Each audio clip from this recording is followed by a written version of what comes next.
Welcome back. I, 24 female, have been married to my husband, 26, for a little over a year. We met at a coffee shop, and he struck up a conversation with me because we were both stuck in a long line. In that queue, we learned that we have so much in common. After that, we exchanged contacts and got to know each other even more. Our relationship moved at a very fast pace. After just a few dates, he asked me to be his girlfriend. And a year later, we were married. My husband has always been the funny and kind yet reserved type. That's another thing that attracted me to him. He made me laugh and feel protected at the same time.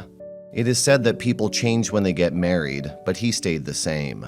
I never hesitated being with him or following his directions. That is, until he took me to his work function 6 months ago. The function was attended by many of his colleagues. Some of them I had met, and some I hadn't, including his boss. I was instantly drawn to him, my husband's boss. He had a very strong and alluring presence. Although he was much older, he was very engaging and charismatic, not to mention handsome for his age. When my husband introduced us, there was something about him that made me question if my decision to marry was too hasty. After that, I needed to know more about him. I wanted to be around him. I came up with this crazy and stupid idea of bringing my husband homemade lunch so I could have a sneak peek at his boss. I had time on my hands to do so because as soon as I got married, I quit my job and opted to be a stay-at-home wife. That has been something that I've always wanted, to stay home and take care of my family. My husband is a traditional man and supported my decision to be a housewife. My husband loved the homemade lunches, as I would experiment with something new every day thanks to the cooking shows I watched. One day, I met my husband's boss on the elevator. We had small talk, and I told him about the purpose of my visit and told him. I offered him a taste of the side dish, and when he turned me down, I offered him the entire side dish. He complimented on how good it was and how lucky my husband was to have me. I made me feel giddy. After that, we coincidentally met more often, and our banter became more flirtatious. I would make 2 lunches, one for my husband and one for him. He became closer to my husband, therefore we became closer to each other. We escalated from flirting to a full-blown affair. I would drop off my husband's homemade lunch as usual, and after lunchtime, his boss would come over to my place. It wasn't just sex. We would talk about everything in our lives and how terrible his wife was, how he wished he had someone like me by his side. We have a very deep relationship. Yesterday, his wife approached as I was on my way to give my husband his lunch. She told me that she knew about the affair and warned me to stay away from her husband. I was sick and tired of her talking down at me and calling me all kinds of slut, so I told her that her husband was sick of her and was planning to leave her for me. I told her about how unhappy he said she made him and flipped and started to cause a scene. She basically exposed my affair with my husband's boss while physically attacking me.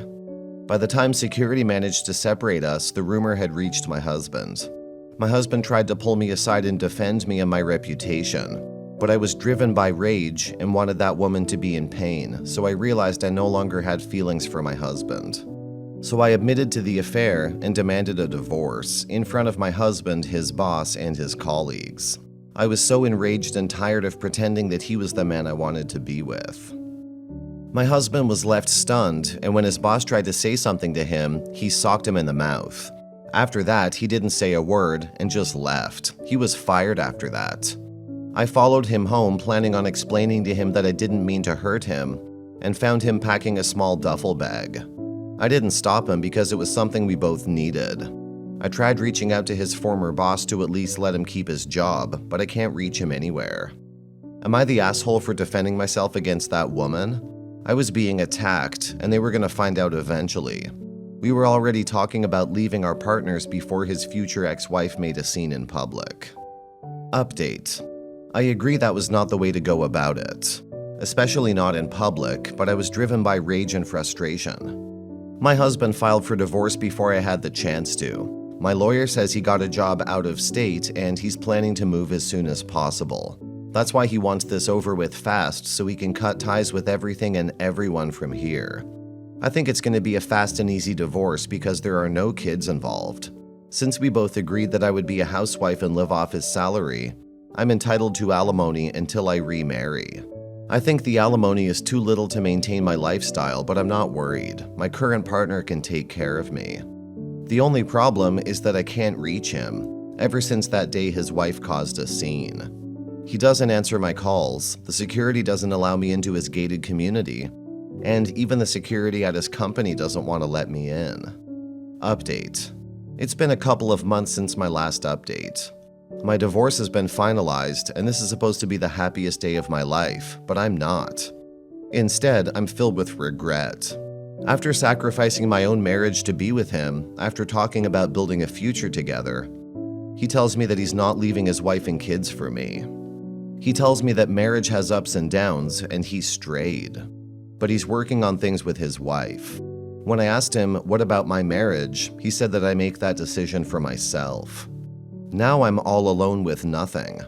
I have to downgrade my lifestyle because the alimony's not enough for the lifestyle that I'm used to. I tried reaching out to my ex-husband and begged him to start over, but he wouldn't give me another chance. He says that I broke his trust and publicly humiliated him, and for that, he could never forgive me. He also said that he knew the only reason I wanted to fix things is because his boss wouldn't leave his wife. I know that he's hurting, but he doesn't have to be so mean about it. Story 2. 6 months ago, I confessed my 6-month-long EAPA to my husband. He was devastated. The last 6 months have been a nightmare for both of us. A month ago, he started pulling away. I thought he was going to divorce me. Last night, he told me he was going to date other women for a year. I told him I didn't want him to date other women, and that it would harm our chances of reconciling. He said it was non-negotiable. He was dating other women for a year and having sex with them, and told me he didn't care if I approved or not. He said I was free to date or have sex with anyone I want. I would never do that again because it would end our marriage and cause him great pain. I don't know what to do. I had a cake-eating affair. I never wanted to end my marriage. I love my husband. I want our marriage to survive. I can't give him an ultimatum because he'll just blow me off and date other women. Also, I would be a hypocrite for demanding his fidelity. What do I do? Has anyone else been in this situation? Your marriage is effectively at its end, but he's hesitant to be the one to officially end it because, in his view, you were the one who ruined it, not him. There's no way to salvage this situation, and you must recognize that. I hope those 6 months were worth the pain. On another note, you claim you never intended to terminate your marriage and that you love your husband. So why did you engage in infidelity? What was your genuine expectation for the outcome? I'm sincerely interested. Comments. I'm a betrayed husband. I understand his feelings of being emasculated, insecure, out of control, and desperate. Revenge affairs feel like a brilliant idea. It's important to remember he doesn't need to make big decisions when he's feeling anxious and unsafe. AffairRecovery.com and YouTube videos have been helpful in our personal healing. Linda McDonald's article is also helpful. Despite years of marriage counseling, didn't make progress until my WW stopped being defensive and putting herself first. You know what I see here is a comment thread full of fucking self-righteous hypocrites that want to dogpile someone. You people shit-talk WS because of something they've done, and then shit-talk them for the opposite. Every one of you know that a revenge affair will do nothing but add more wounds to the marriage that will add time to the repair process. This simple concept goes all the way back to the shit you were taught when you were kids. 2 wrongs don't make a right. It's that simple. For all of you that have jumped on the bandwagon to shame the OP and telling her to suck it up and this is what you get, you need to fuck off somewhere else besides here. You keep your comments positive and constructive.